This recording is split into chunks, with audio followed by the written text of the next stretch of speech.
곰곰이와 함께하는 슬기로운 희귀질환 탐구생활.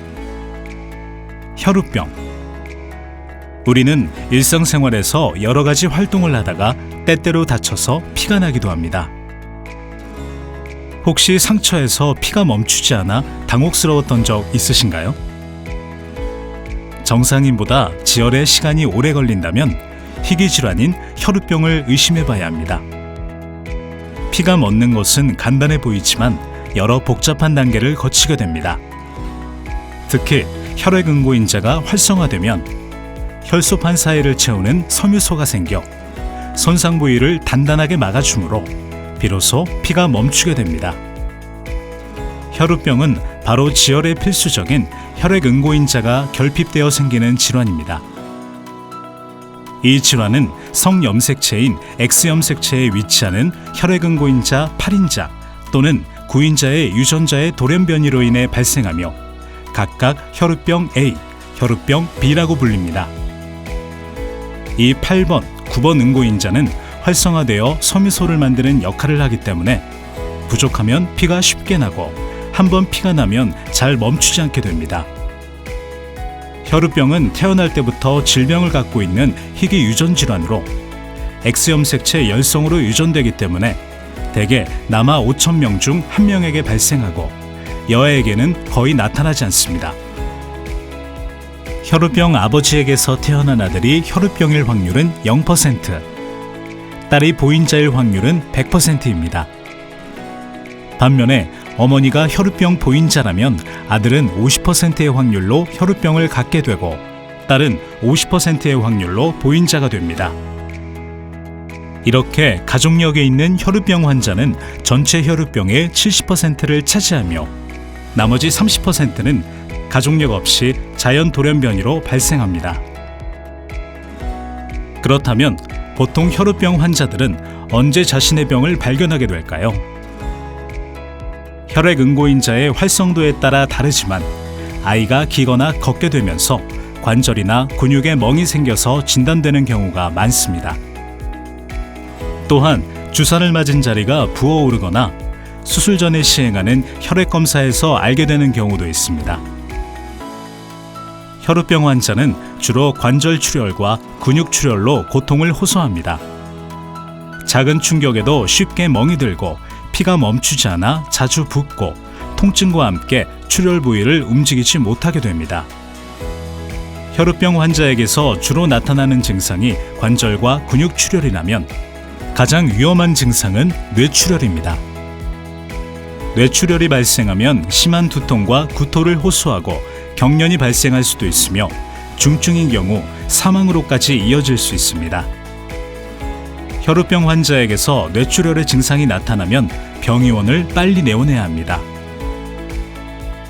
과거에는 이와 같은 치명적인 뇌출혈로 환자의 평균 수명은 25세로 짧았지만 현재는 혈액응고인자 제제의 사용으로 환자의 평균 수명은 일반인과 비슷해졌습니다. 혈우병이 의심될 때는 몇 가지 검사를 통해 진단할 수 있습니다. 먼저 선별검사로 활성화 부분 트롬보플라스틴 시간이라는 혈액응고 시간을 측정하여 정상보다 연장되어 있을 경우 혈우병으로 의심합니다. 이후 응고인자를 측정하여 혈우병으로 확진하며 활성화된 응고인자의 비율로 병의 중증도를 파악합니다. 또한 혈우병은 유전자 검사를 통해 진단을 할 수도 있습니다. 일례로 혈우병 보인자 여성이 임신한 경우 산전 진단을 통해서 미리 태아의 혈우병 유전 여부를 확인할 수 있습니다. 혈우병을 진단받은 환자는 부족한 혈액응고인자 제제를 투여하는 것이 무척 중요합니다. 출혈 시 필요할 때마다 부족한 혈액응고인자를 투여받는 보충요법과 출혈이 없어도 미리 예방하기 위해 주기적으로 혈액응고인자 제제를 투여받는 예방요법을 통해 질환을 관리합니다. 출혈이 발생하더라도 3시간 이내로 빨리 응고인자를 투여하면 한 번의 주사로 80%는 지혈됩니다. 혈우병 환자들이 일상생활에서 흔히 겪는 관절이나 근육 출혈의 급성기에는 다음과 같은 과정이 출혈과 손상을 줄여 빠르게 회복하는 데 도움이 됩니다. 출혈 부위를 고정하고 붕대로 압박하여 심장보다 높게 올려주면 환자의 빠른 회복에 도움이 됩니다. 얼음찜질은 한 번에 15분 정도, 한두 시간 간격으로 하는 것이 좋습니다. 혈우병 환자가 스스로 응고인자 지제를 투여하는 방법을 배우면 환자의 활동 정도에 맞춘 보충 및 유지요법이 가능하여 삶의 질을 향상시킬 수 있습니다. 예를 들어 실외 활동이 많은 날, 당일 아침에 응고인자 지제를 미리 자가 투여하면 출혈의 위험을 낮출 수 있습니다. 자가 투여 방법은 다음과 같이 이루어집니다.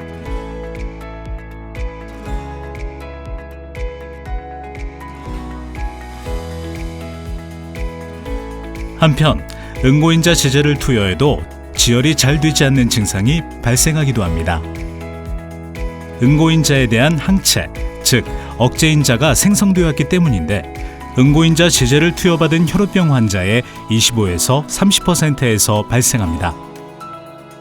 때문에 혈우병 환자는 응고인자 제제 투여 후 정기적으로 또는 수술 전후 억제인자 검사를 시행해야 합니다. 만약 증상이 심하지 않은 혈우병 A 환자라면 응고인자 대신 데스모프레신을 정맥 주사, 피하 주사, 비강 스프레이를 통해 투여하고 수술이나 시술을 시행할 수 있습니다. 혈우병 환자는 주기적으로 응고인자를 투여하여 일반인과 다를 바 없이 일상생활을 할 수 있습니다. 출혈이 발생하지 않으려면 건강한 생활 습관을 유지해야 하며 수영, 아쿠아로빅, 자전거 타기 등의 관절에 부담이 적은 적절한 운동은 환자의 건강한 생활에 도움이 됩니다. 반면 축구나 태권도와 같은 운동은 출혈이 발생하기 쉬워 주의가 필요합니다. 이러한 정보를 알아두고 적절한 생활 습관을 유지함으로써 혈우병 환자와 그 가족은 더 건강하고 행복한 삶을 살 수 있습니다. 또한 이들이 사회 구성원으로서 잘 적응하여 살아가기 위해 우리 모두의 도움이 필요합니다. 지금까지 곰곰이와 함께 혈우병에 대해 알아보았습니다.